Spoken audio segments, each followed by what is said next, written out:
Mă, Nikita, dar eu am înțeles că el are iubită. Cum reacționează ea când vede că îți scrie zilnic și mesaje, teancuri de mesaje, nu știu.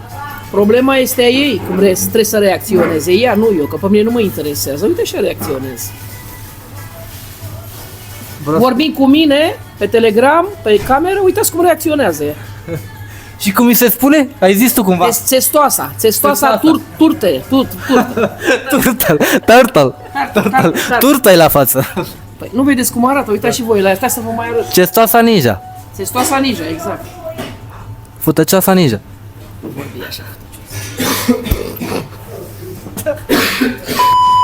Mă, eu nu o cunosc, arată și mie, nu știu. Cum arată, cum spun fanii. Uitați, aici am poză. Uite, aici am poză. Ok, lasă că oricum o să arăți. Aici am poză. Ia uite, precum câinele, și arată fundul. Cum să arată? Exact ce nu are și în realitate. Uitați. Da. Așa, o secundă. Uitați cum arată. Falsă, oricum e nefericită. Uitați cum arată, cum să arată. Cum să arată, uitați-o.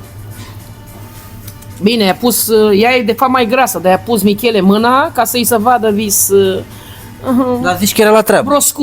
Broscuța. Ok, cum spune lumea aici, turtle.